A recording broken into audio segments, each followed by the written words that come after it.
जिज्ञासु मित्रों, बहुत बहुत अभिनंदन आपका हमारे इस चैनल दिव्य सृजन स्पिरिचुअल में।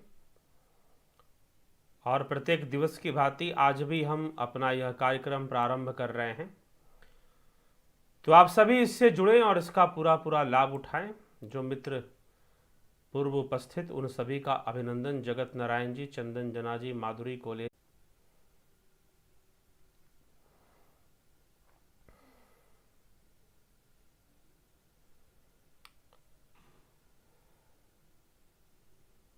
जिज्ञासु मित्रों, तो कुछ बाधा आई ऐसी इस लाइव सेशन में, थोड़ी सी बाधा उत्पन्न हुई कनेक्शन से रिलेटेड, और आप जो है नहीं देख पा रहे थे वीडियोस, बफरिंग, आपको एरर दिखाई दे रहा होगा।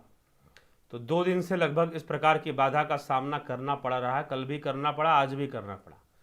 तो कल कुछ ज़्यादा बाधा हो गई थी, आज तो चलिए फिर भी यह वीडियो अब चल ही चुका है, तो निश्चय ही आप जुड़े रहें, बने रहें, और निश्चय ही आप देख पा रहे होंगे मुझे और सुन भी पा रहे होंगे। तो आइए चलते हैं अपने विचारों पर। तो आत्मज्ञानी को घृणा कैसी, शोक मोह कैसा, ईशावास्य उपनिषद के 2 श्लोकों पर आधारित यह विषय है। तो देखिए, मन की शांति कैसे आएगी। कल किसी ने यही प्रश्न किया था कि मन की शांति कैसे आएगी, मन शांत कैसे होगा, या फिर मन को शांत कैसे किया जाए। तो उसी से संबंधित आज का यह विषय है। तो महत्व है कि हमारा बोध कितना है, हमें ज्ञान कितना है। तो जितना हमें बोध, जितना हमें ज्ञान, उतना ही हमारे मन का विकास हो जाता है, उतना ही अधिक हमारे मन का विकास भी हो जाता है। तो मित्रों, यह भी आज का यह विषय, मन को जिस ओर ले जाएंगे। अगर किसी ठंडी वस्तु को पकड़ेंगे तो ठंड का ही अनुभव होगा। फ्रिज में रखे हुए बर्फ, फ्रीजर में रखे हुए बर्फ की ट्रे को पकड़ लेंगे तो वैसा ही तो अनुभव होगा। और अगर किसी गर्म वस्तु को पकड़ लेंगे तो गर्मी ही तो लगेगी।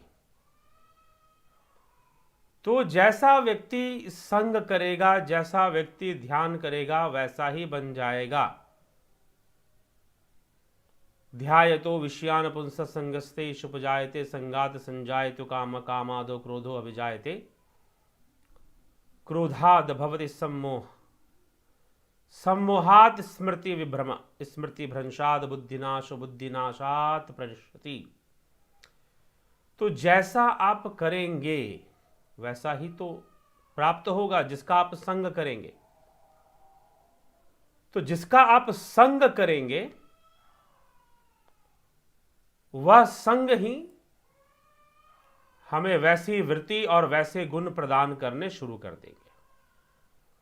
इसलिए जो ठंडी वस्तु है आपको ठंडक देगी, गर्म वस्तु आपको गर्मी देगी। उसी प्रकार से यह जो संसार है, यह नित्य परिवर्तनशील संसार है, नित्य परिवर्तनशील है। तो इस संसार का संग करने वाले, यह संसार परिवर्तनशील है, यह संसार चंचल है, यह संसार के अंदर चंचलता है, स्थिरता नहीं है, और परिवर्तनशीलता नित्य बनी हुई है। तो जो संसार का संग करेगा, भला उसका मन कैसे शांत रह सकता है। जो संसार के इंद्रिय भोगों का, क्योंकि संसार इंद्रिय जनित है, संसार इंद्रिय जनित है, संसार के जो अनुभव हैं वो इंद्रियों से ही तो प्राप्त हो रहे हैं। इसलिए संसार इंद्रिय जनित है, इंद्रियों से संसार बन गया है। जैसा आपको दिखाई दे रहा है वह इंद्रियों के कारण ही दिखाई दे रहा है। तो यह भी एक विशेष तथ्य है जो समझना चाहिए। इसलिए संसार को मिथ्या भी कहा गया, क्योंकि इंद्रियों के वशीभूत है, इसीलिए संसार मिथ्या है। ठीक। तो संसार जो मिथ्या है, उस मिथ्या संसार का जीव भला उसमें क्या सुख और क्या आनंद भोगेगा। जीव का उसमें ना कोई सुख ना कोई आनंद, क्योंकि संसार मिथ्या है, परिवर्तनशील है, चंचल है। तो संसार तो चंचलता ही देगा ना, उसका संग करोगे तो। लेकिन जो चंचल नहीं है, जो ईश्वर है, जो सनातन है, वह हमारी आत्मा है। वह आत्मा है। जो उस आत्मा का संग कर लेते हैं उन्हें परम शांति उपलब्ध होती है। तो मन को शांत करने का जो हर युग में शाश्वत जो विधि है, जो उपाय है, वह यही है कि आत्मा की ओर यात्रा शुरू करो, आत्मा को जानने की कोशिश करो, आत्म साक्षात्कार के लिए प्रयास करो, क्योंकि वह आत्मा सम रूप से सबके भीतर ही है। वह आत्मा बाहर भी है। यह पिछले श्लोकों में अगर आप जाएंगे कल के व्याख्यान में तो इस पर चर्चा हुई है कि वह आत्मा बाहर भी है, पीछे भी है, अंदर भीतर भी है, सूक्ष्म भी है, विशाल भी है, दूर भी है, समीप भी है, बहुत अधिक समीप है और अधिक दूर भी है। तो जो भोगी, जो इंद्रिय अनुभूतियों में रहने वाले हैं, उनके लिए निश्चय ही वह आत्मा बहिर्मुखी मन होने के कारण दूर है। लेकिन जो अंतर्मुखी होना जानते हैं उनके लिए तो आत्मा बहुत ही समीप है, बहुत ही नजदीक है। तो वह दूर से भी दूर है, नजदीक से भी नजदीक है। वो ना चलते हुए भी चलता है, कुछ ना करते हुए भी सारे कर्म कर देता है। आत्मा के बारे में इस तरह से बताया गया है। कल के व्याख्यान में हमने इस पर चर्चा की थी। तो वह आत्मा को जानने वाले ही अपने मन को शांत कर पाते हैं, उनका मन शांत हो पाता है। जो आत्मा को जानते हैं उनका मन कैसे शांत होता है? जैसे वो कैसे शांत होता है उनका मन? जब वह आत्मा को जान ले। तो जो आत्मा को जान गए, समरूप से जान गए, वो भला किसी से घृणा क्यों करेगा? और इसी बात को इस श्लोक के अंतर्गत, ईशावास्य उपनिषद के अंतर्गत एक श्लोक में इसे कहा जा रहा है। यस्तु सर्वाणि भूतान्यात्मन्ये वायुन पश्यति सर्वभूतेषु चात्मानं ततो न विजुगुप्सते। क्या कहा जा रहा है? यस्तु सर्वाणि, उपनिषद, यह मैं उपनिषदों का ग्रंथ मेरे पास है, ईशादिनो उपनिषद, उसी से मैं श्लोक का अध्ययन कर रहा हूं। यस्तु सर्वाणि भूतान्यात्मन्येवानुपश्यति सर्वभूतेषु चात्मनं ततो न विजुगुप्सते।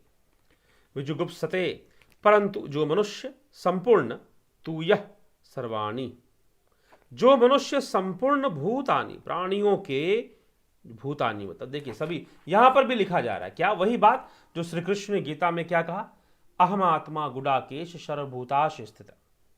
हे गुडाकेश, हे अर्जुन, मैं सभी भूतों में स्थित आत्मा हूं। यहां पर भी यही बात इस श्लोक में कही जा रही है। क्या?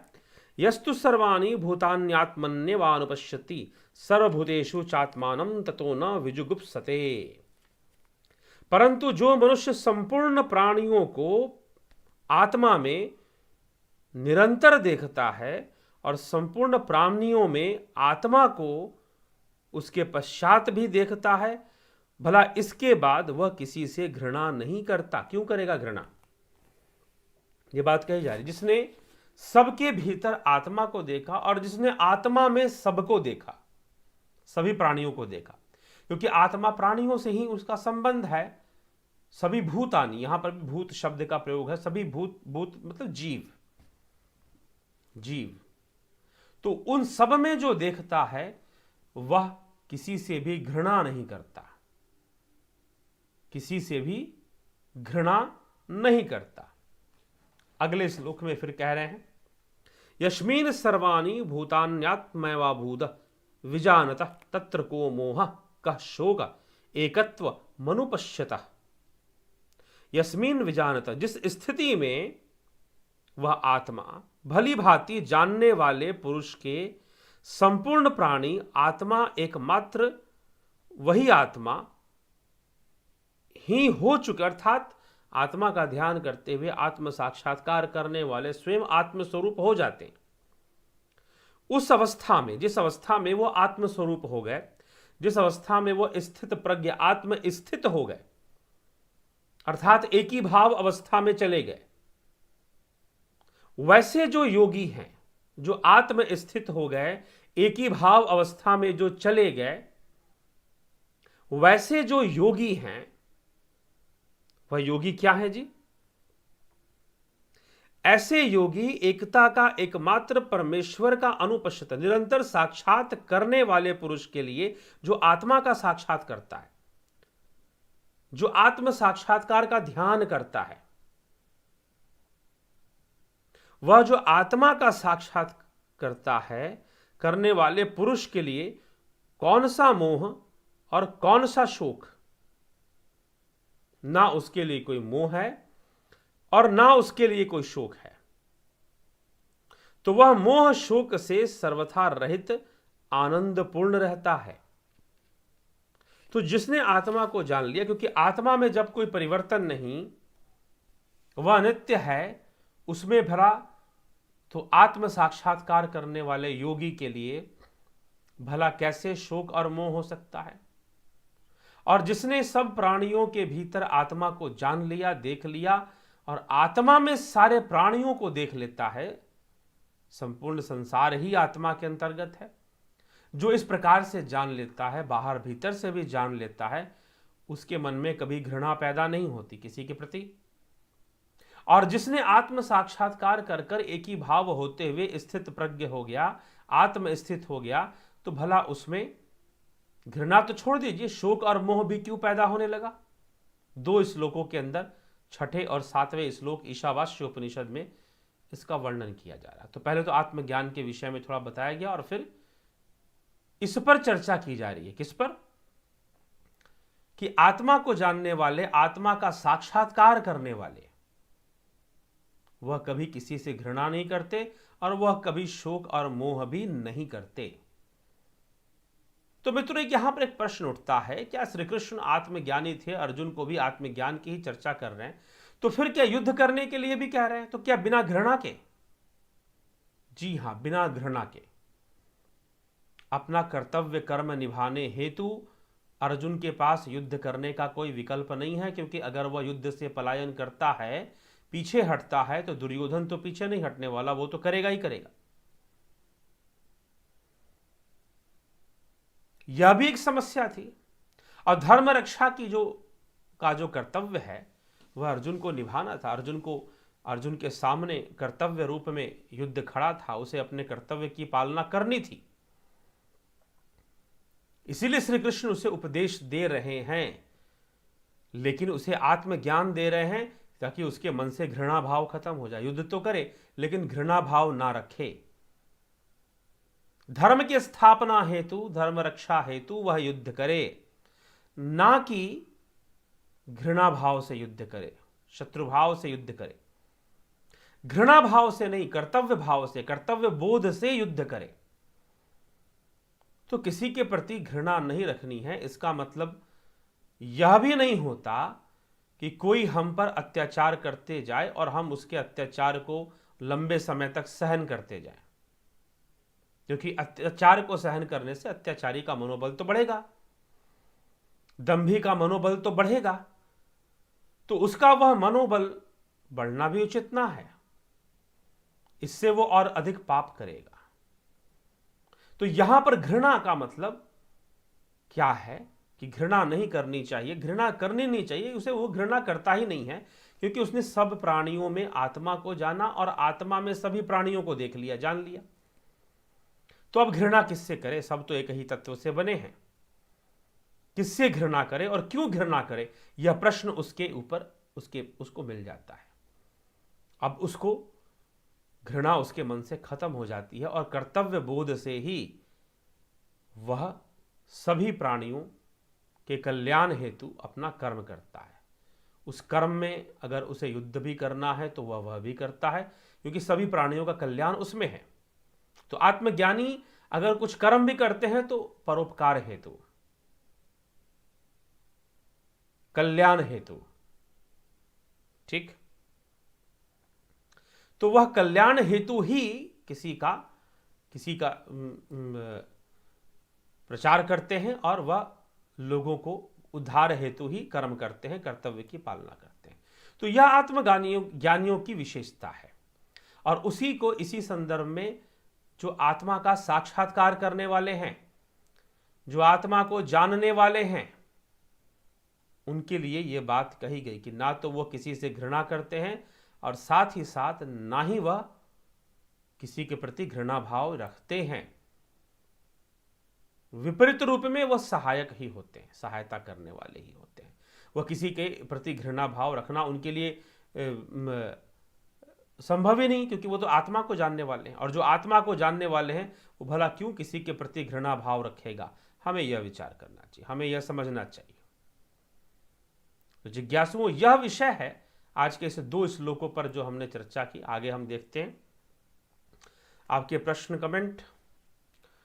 ज्योति दत्ता जी, ओम नमः शिवाय, जय श्री राम, जय श्री कृष्णा, जय। आदरणीय गुरुजी प्रणाम। योगी को सुख दुख, मान अपमान, लाभ हानि से कुछ लेना देना नहीं, लेकिन समाज में शिक्षित लोग इसको क्यों इतना महत्व देते हैं? क्योंकि वो शिक्षित हैं, दीक्षित नहीं हैं। क्या है? शिक्षित हैं, दीक्षित नहीं है। शिक्षा के साथ साथ दीक्षा की भी आवश्यकता है। अब दीक्षा क्या है? दीक्षा क्या है भाई? यह भी समझना चाहिए कि दीक्षा किसे कहते हैं। तो अंतर जगत की दिव्य अनुभूति ही दीक्षा है। बाकी शिक्षा सीखने का विषय है, दीक्षा ज्ञान का विषय है, अनुभव का विषय है। तो शिक्षित हैं लेकिन दीक्षित नहीं हैं। जब वो दीक्षित हो जाएंगे, जब उन्हें आत्मा का रहस्य समझ में आना शुरू हो जाएगा, तो वह भी मान सम्मान, लाभ हानि को महत्व देना बंद कर देंगे। तो शिक्षा तो लोगों के पास बहुत है, लेकिन दीक्षा नहीं है। आवश्यकता दीक्षा की है, आवश्यकता दीक्षा। अब दीक्षा कहने का तात्पर्य सीधा से आप लगा लोगे कि भाई कोई गुरु जी होंगे, महात्मा जी होंगे, उनसे जो है आप मंत्र ले लो, उनसे आप मंत्र ले लो, दीक्षा हो गई? जी नहीं। दीक्षा तो दिव्य चक्षु का, त्रिनेत्र का उन्मूलन है, उसका खुलना है, ठीक है। तो जब चक्षुर्न मिलितम येन तस्मै श्री गुरुवे नमः, चक्षु मिलता है, जब चक्षु मिलता है तो दीक्षा होती है ना। जब ज्ञान चक्षु, जब आध्यात्मिक चक्षु, अंतर्मुखी चक्षु जब हमें प्राप्त होगा तो अंतर की अनुभूतियां होंगी, ट्रांसेंडेंटल एक्सपीरियंसेस होंगे, फिर अतीन्द्रिय, इंद्रियों से परे की अनुभूतियां फिर होना शुरू कर देंगी। तो एक है शिक्षा और एक है दीक्षा। तो जिन शिक्षित लोगों की बात आप कर रहे हैं वो शिक्षित तो हैं लेकिन दीक्षित नहीं है।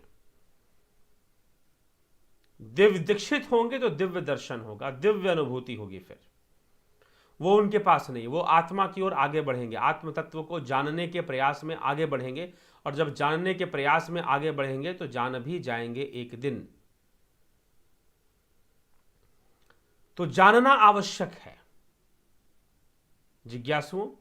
तो इसीलिए शिक्षित होने से काम नहीं चलेगा, जीवन के मर्म को समझना है, जीवन के रहस्य को समझना है, तो शिक्षित होने के साथ साथ दीक्षित भी होना जरूरी है। बस यही समझने की बात। दीक्षित से ही हमें जो है उपलब्धि होगी ज्ञान की और आत्मज्ञान की, जिससे कि यह घृणा भी दूर हो जाएगा और शोक और मोह भी दूर हो जाएगा।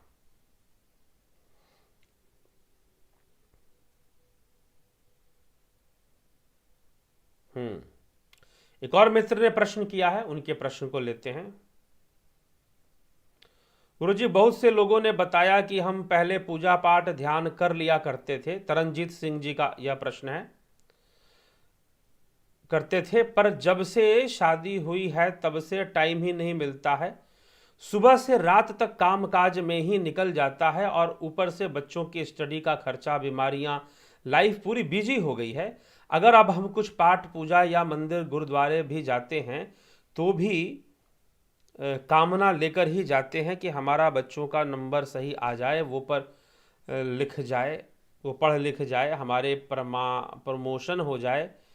कहने का भाव यह है कि परमात्मा यानी मोक्ष की इच्छा पैदा नहीं होती। विवाह का बंधन में बंधने के साथ कुछ अपने लिए योग साधना नहीं कर पा रहे। इससे अच्छा होता कि शादी के पंगे में ना पर कर कुछ अपने लिए भी जी पाते। 70% लोग की ये प्रॉब्लम है। क्या यह सच है गुरुजी? देखिए, प्रश्न आपका बहुत अच्छा है, चर्चा होगी इस पर कि पहले पूजा पाठ कर लेते थे, थोड़ा धर्म में ध्यान देते थे, शादी के बाद अब ध्यान नहीं देते, फिर बच्चे हो गए थे, फिर बच्चों के पालन पोषण में साधना का समय नहीं मिलता, ध्यान नहीं देते। देखो भैया, सबसे बड़ी बात क्या है, समस्या यह नहीं है कि आपके पास समय है कि नहीं है, यह समस्या ही नहीं है। जैसे इस प्रश्न में तरनजीत सिंह जी जो कह रहे हैं, क्या कह रहे हैं, थोड़ा सा मुझे ख्याल से इंटरनेट का बीच में बाधा हुई थी, इसलिए कमेंट करने में आप लोगों को शायद प्रॉब्लम आ रही हो, ठीक, लेकिन नहीं आनी चाहिए मुझे लगता है। देखते हैं, कमेंट तो हो रहे हैं। अगर आप कमेंट कर कर प्रश्न पूछना चाहते हैं तो लाइव कमेंट्स में आप कमेंट करके प्रश्न पूछ सकते हैं, ठीक है मित्रों। लेकिन जिन्होंने प्रश्न किया है उन्होंने अलग ढंग से प्रश्न किया है। तो प्रश्न ही है उनका कि बहुत से लोग ने बताया कि हम पहले पूजा पाठ ध्यान कर लिया करते थे, पर जब से शादी हुई है तब से टाइम ही नहीं मिलता। सुबह से रात तक कामकाज में ही निकल जाता है और ऊपर से बच्चों की स्टडी का खर्चा, बीमारियां, लाइफ पूरी बिजी हो गई है। और अगर अब हम कुछ पाठ पूजा या मंदिर गुरुद्वारे भी जाते हैं तो वो भी कामना लेकर जाते हैं कि बच्चे पढ़ लिख जाएं, और धर्म का काम भी करते हैं तो कामनाओं से। तो क्या फिर शादी ब्याह नहीं करनी चाहिए? अब यही बात है कि ठीक है, आपने एक प्रश्न पूछ दिया, लेकिन यहां पर इस मंच से इसमें कई बार हमने राजा जनक का उदाहरण रखा है, कई बार श्यामाचरण लाहिड़ी महाशय का उदाहरण रखा, इन्होंने भी, और चलो कुछ लोग कुछ जवाब दे देंगे, लेकिन राजा जनक तो गृहस्थ योगी ही थे। और श्री कृष्ण भी यही कह रहे हैं। आप कह रहे हैं कि समय नहीं मिलता है, श्री कृष्ण कह रहे हैं कि जो निष्काम भावना से कर्म करता है मात्र वही योगी है। अग्नि कर्मों का त्याग करने वाला कदापि योगी नहीं है, श्री कृष्ण यह भी कह रहे हैं। तो अब हम इस पर विचार कर लेते। एक बात मैं आपको बता दूं, क्या आपको सिनेमा देखने में रुचि है? सिनेमा हॉल में जाकर या टीवी पर, लैपटॉप पर, कहीं पर भी सिनेमा देखने में रुचि है, इंटरेस्ट है क्या? अगर रुचि है तो समय है, सीधी सी बात मैं आपको बता रहा हूं। अभी पीछे मैं आपको एक घटना, मैं आपको बहुत एकदम सच्ची घटना है, बिल्कुल सच्ची घटना। हमारी जो हम पहले कुछ समय पहले की बात है कि एक पुस्तक, दिव्य सृजन समाज की एक पुस्तक है, स्वयं को जानो, पतली सी पुस्तक है, वो ऑनलाइन उपलब्ध नहीं है, थी। अभी उसका न्यू प्रिंट जो आना था अभी किसी कारण से रुक गया, कोरोना के चक्कर में, नया एडिशन उसका आना था। तो एक पतली सी किताब थी, बहुत छोटी सी, जिसमें कि कुछ आध्यात्मिक बातें छोटी मोटी लिखी गई। तो वह जो है हम कहीं पर लेकर जा रहे थे, तो और एक रिक्शा वाला था, रिक्शा हमने किया, थोड़ी दूर के लिए जाना था, तो उसी पर हम बैठकर जा रहे थे। रिक्शे से हम उतरने के बाद जो है उस रिक्शे वाले ने पैसे मांगा, उसे पैसे दिए, और फिर हमने उसे पुस्तक पकड़ाई कि ये पुस्तक है, ये आध्यात्मिक, आप इसका अध्ययन कीजिएगा, और पुस्तक का शुल्क 10 रुपए है, अगर आप देना चाहें तो दीजिए, नहीं तो कोई बात नहीं।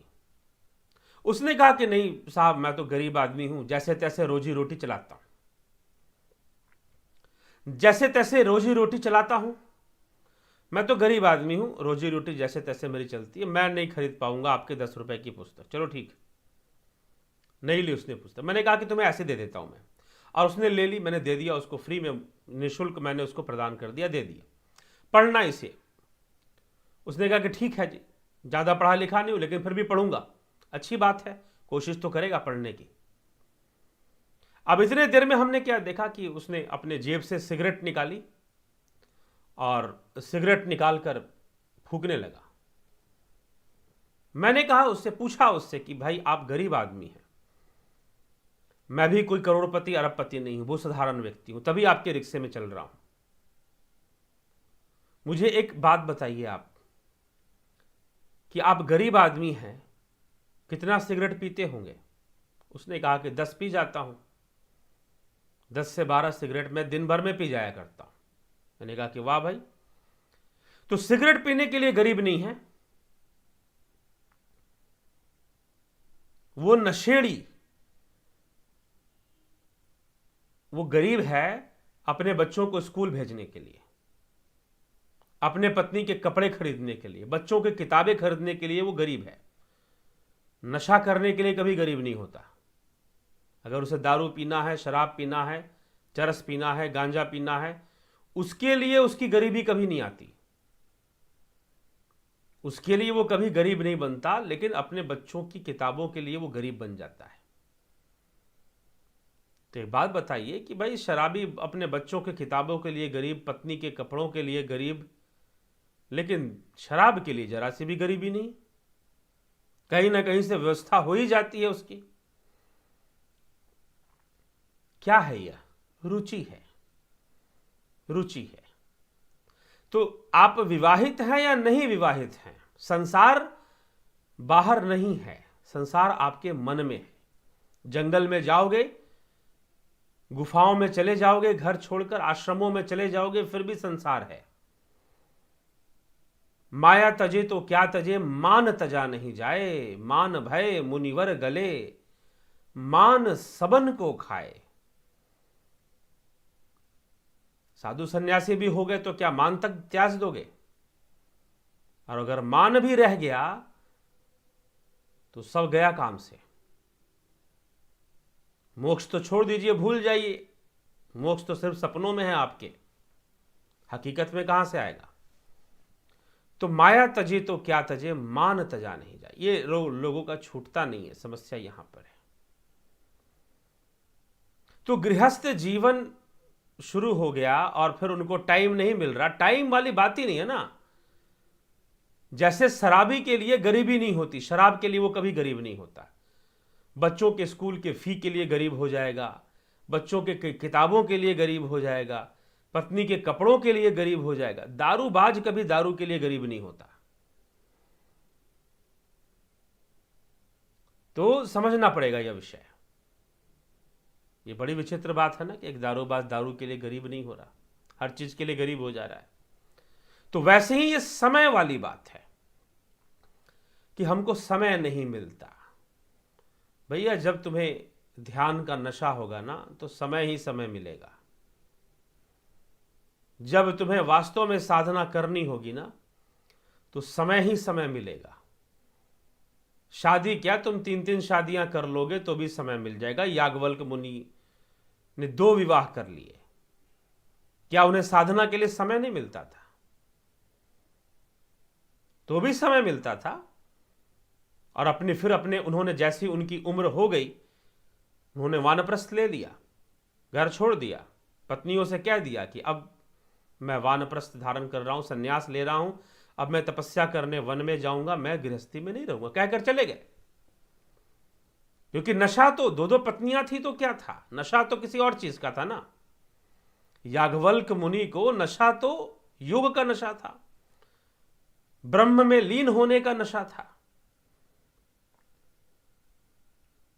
ठीक, तो 2 क्या 3 पत्नियां भी उसकी हो जाए तो क्या फर्क पड़ लेगा, नशा तो उसे किसी और चीज का है। तो आपकी रुचि है कि नहीं है, बस इतना ही काफी है। तो यह प्रश्न ही नहीं बनेगा फिर। अगर आपकी रुचि है तो विवाह भी हुए हों, बच्चे भी हों, तो भी आप ध्यान के लिए समय निकाल लोगे, क्योंकि आपकी रुचि है उसमें।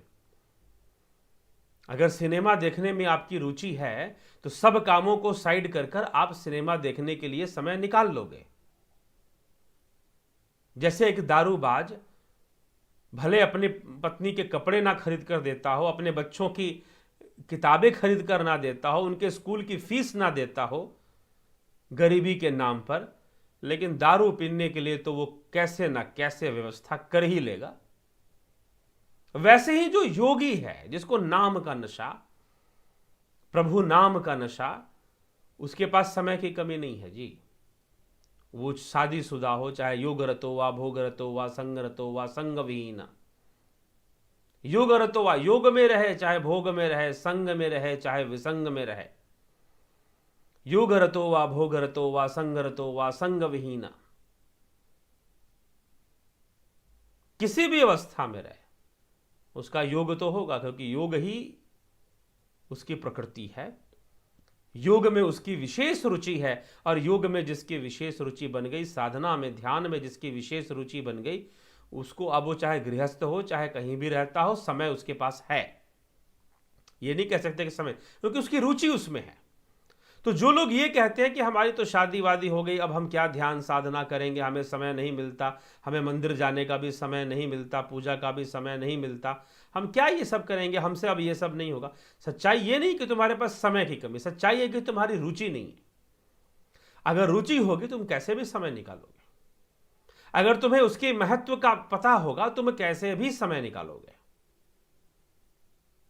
ठीक, और निकालने वाले निकालते हैं। मैं ऐसे ऐसे लोग हमारे मेंबरशिप से जुड़े हुए जो सारा दिन जॉब करते हैं, अपने ऑफिस में 8-8, 9-9 घंटे तक टाइम देते हैं, लेकिन साधना भी कर लेते हैं, ध्यान भी कर लेते हैं, योग भी कर लेते हैं। तो यह मित्रों, यह कोई विषय नहीं है कि शादी हो गई और फिर जो है अब समय ही नहीं मिलता, अब काम ही काम करते रहते हैं। जी ऐसा नहीं है। सीधी सी बात है कि आपका इंटरेस्ट नहीं है। जब इंटरेस्ट होगा तो समय भी मिलेगा। जब रुचि होगी सही तरीके से तो समय भी निश्चित रूप से मिल ही जाएगा। ठीक, तो तरनजीत सिंह जी, यह चिंता ना करना चाहिए। अगर किसी को कहता है, कोई कहता है कि मुझे समय नहीं मिल रहा है, तो इसका मतलब उसकी रुचि ही नहीं है। फिर वो कहेगा नहीं जी रुचि तो है लेकिन समय नहीं मिल पाता, तो अभी रुचि में थोड़ी कमी है, अभी ठीक से रुचि नहीं बन पा रही है। जिस दिन अच्छे से रुचि हो जाएगी ना अध्यात्म में, समय ही समय मिलेगा। कैसे नहीं मिलेगा भाई? रात को सोने के पहले समय निकालोगे साधना करने का, तो सुबह जल्दी उठकर निकालोगे। नहीं टाइम उस समय भी मिला तो नहा धोकर निकालोगे। ठीक, एक बहन, वह 3-3 बच्चे, उसके तीनों बच्चों को स्कूल भेजना, पति को ऑफिस भेजना, सुबह उठते ही अपना हथियार झाड़ू पकड़ लेना, झाड़ू लगा देना, सफाई कर देना, भोजन बना देना, बच्चों को स्कूल भेज देना। फिर थोड़ा समय मिला, क्या मिला? समय मिला, थोड़ी देर के लिए 1 से 2 घंटा साधना कर ली उसमें। तो जिनको करना है उनके पास समय की, जिनको नहीं करना उनके पास बहाने बहुत हैं। स्वामी राम तीर्थ के पास किसी ने कोई गया, उनसे कहा कि भाई मेरे पास समय नहीं है कि मैं ध्यान करूं, बहुत सारे ये काम वो काम उसने गिनवा दिए। उसने कहा कि देखो मेरे पास तो अन्न ही नहीं है कि मैं भोजन करूं, मैं तो भूखे मर जाऊंगा। स्वामी राम तीर्थ ने उसको उत्तर देने के लिए कहा, उसको समझाते हुए कहा। उसने कहा मेरे पास समय नहीं है। स्वामी राम तीर्थ ने कहा कि मेरे पास अन्न ही नहीं है, अन्न उपजाने के लिए भूमि नहीं है। क्यों भूमि नहीं है? तो उन्होंने कहा 75% धरती तो पानी है, बचा 25%। उन 25% में फिर जो है तुम्हारा 10% निकल जाएगा, क्या कहते हैं, पहाड़ों में, जंगलों में, नदियों में निकल जाएगा। 10 से 15% वो है। रेगिस्तान भी बहुत सारे हैं। और फिर जनसंख्या बढ़ गई है, तो मुझे तो कहीं से भूमि नजर नहीं आ रहा कि मनुष्य अपना पेट पाल सके। भूमि नहीं है, इतना कम भूमि में कैसे हमारा पेट पलेगा? तो उसने कहा कि नहीं ठीक है, आप सही कह रहे हैं, लगता है ऐसा, लेकिन फिर भी कोई भूखे नहीं मरता, आप चिंता ना करें, आपका भी पेट भर जाएगा, आपका भी पेट भर जाएगा। तो उन्होंने कहा कि बरखुरदार, तुम्हारे पास समय कैसे नहीं है, फिर ये बता दो समय कैसे नहीं है। सीधा बोलो कि तुम्हारे करने का मन नहीं हो रहा, अभी तुम्हारा मन अभी साधना की ओर बढ़ने का, ध्यान योग की ओर बढ़ने का तुम्हारी कोई मनसा नहीं है, लेकिन फिर भी तुम दिखावेबाजी में, क्योंकि समस्या यही है ना कि लोग भक्त बनना नहीं चाहते, भक्त दिखना चाहते हैं। यही सबसे बड़ी समस्या है, जो बनना नहीं चाहते वो दिखना चाहते हैं। तो यह जो दिखने वाली वासना है ना, यह एक वासना ही तो है कि आप भक्त बनना नहीं चाहते, भक्त दिखना चाहते हैं। आप साधु दिखना चाहते हो ताकि चार लोग आपको गुरुजी कहें और आपके चरण स्पर्श करें। समस्या यहां पर है सारी। आप साधु बनना नहीं चाहते, आप दिखना चाहते हो। तो तुलसीदास जी ने लिखा कि यहु कुवेश साधु सन मानो, जिमि जग जामवंत हनुमानो। कि यहु कुवेश, कुवेश भी धारण कर ले, अच्छा वेश तो छोड़ दीजिए, साधु वेश तो छोड़ दीजिए, अगर कुवेश भी धारण कर ले तो भी उसका सम्मान है, क्योंकि वो साधु है, अंदर से साधु है, अपने मन से साधु है। तो लोग साधु बनना नहीं चाहते, दिखना चाहते, भक्त बनना नहीं चाहते, दिखना चाहते। इसलिए वो कहेंगे कि नहीं जी, हमारी रुचि है, हमें तो बड़ा ईश्वर से प्रेम है, बस टाइम नहीं मिलता। एक ऐसा प्रेम है भाई, एक ऐसा प्रेम है कि जिससे प्रेम करते हो उसी के लिए टाइम नहीं मिलता। कमाल है। कहोगे कि ईश्वर से हमें बड़ा प्रेम है, धर्म से हमें बड़ा प्रेम है, लेकिन धार्मिक काम के लिए समय नहीं मिलता, ईश्वर के लिए समय नहीं मिलता। इसका मतलब गड़बड़ी है, फिर तो प्रेम नहीं है, कुछ और है, प्रेम दिखावे का है। ये कहने में अच्छा लगता है कि हमें प्रेम है, लेकिन है नहीं। यहां समस्या आ जाती है। तो इसीलिए तरनजीत सिंह जी, समय वाली कोई समस्या ही नहीं है। जिनकी रुचि नहीं है उनको समय नहीं मिल सकता और ना कभी मिलेगा। और जिनकी रुचि है, जिनके अंदर समझदारी है, जिनके अंदर विवेक है कि हाँ मुझे इसको जानना है, इस विषय को देखना, जानना, समझना है, तो निश्चय ही उसकी समस्या का समाधान हो जाएगा। ठीक। तो जिज्ञासु हमें यही विषय इस प्रकार से समझना चाहिए, और समय भी मिल ही जाएगा। फिर रुचि रहेगी तो समय क्यों नहीं मिलेगा, मिलेगा ही मिलेगा। ठीक है। तो चलिए, इसी के साथ मैं विचारों को, क्योंकि और प्रश्न तो आए नहीं है कमेंट में, आप प्रश्न करें। अगर आप कमेंट में सिंपली कर देंगे तो बाद में भी कर देंगे, तो उन कमेंट्स के प्रश्नों को भी हम यहाँ पर ले लिया करते हैं। तो इसी के साथ आज के इस सभा को हम यहाँ विराम देंगे, लाइव चर्चा को। बहुत बहुत आभार आप सभी का, धन्यवाद। जुड़े रहें और चैनल को सब्सक्राइब, शेयर भी जरूर कर दें। आपको चैनल के व्याख्यान गुणवत्तापूर्ण लगते हैं तो अवश्य ही सब्सक्राइब करें। और अगर आप कुछ कर सकते हैं, कुछ दान या फिर डोनेशन, अगर आप ऐसी मनसा रखते हैं कि हाँ जी, यहाँ पर इस चैनल के माध्यम से धर्म, शास्त्र और अध्यात्म के विषय में उचित जानकारी दी जा रही है, आप चाहते हैं कि सिलसिला बढ़ता रहे और साधना कई की जो व्यवस्थाएं हैं वो आगे बढ़ती रहें, तो आप सहयोग भी कर सकते हैं अगर आपकी इच्छा है तो हमारे डिस्क्रिप्शन में जाएंगे तो वहाँ पर आपको नंबर्स मिल जाएंगे, यूपीआई नंबर आपको मिल जाएगा, यूपीआई, पेटीएम और इस तरह के नंबर्स, संभवतः अकाउंट नंबर भी हो सकता है, उसमें आप सहयोग कर सकते हैं। ठीक है मित्रों, तो इसी के साथ मैं अब अपने विचारों को यहाँ विराम देता हूँ।